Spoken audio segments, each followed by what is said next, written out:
Good morning, one and all present here. It is Divya from Standard 8th. Today I am in front of you to talk about a very interesting topic, that is value of time. Time is the most valuable thing in life. It has no beginning and no end. It can to be neither to be created nor be destroyed.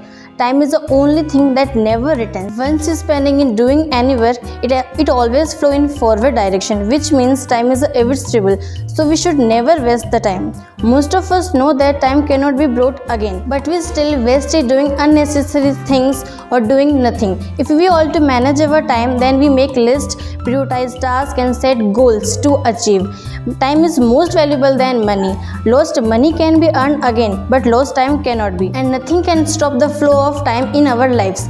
जीवन में सबसे मूल्यवान चीज़ है वो है समय। इसका ना ही तो कोई अंत है और ना ही कोई आरंभ। ना ही इसे बनाया जा सकता है, ना ही इसे नष्ट किया जा सकता है। समय केवल ऐसी चीज़ है जिसे दोबारा नहीं लाया जा सकता, जिसे हम हमारे कार्य को करने में खर्च कर देते हैं।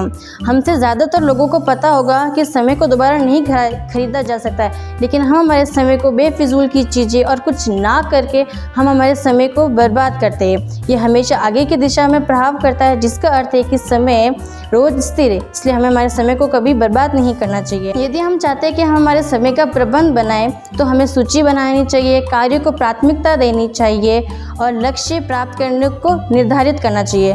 आपको पता है समय पैसे से ज़्यादा मूल्यवान है। क्योंकि खोया हुआ हम पैसा वापस कमा सकते हैं, लेकिन खोया हुआ समय नहीं, और जीवन में समय का कोई प्रभाव नहीं होता है। इसी के साथ मैं अपनी वाणी को विराम देती हूँ। धन्यवाद।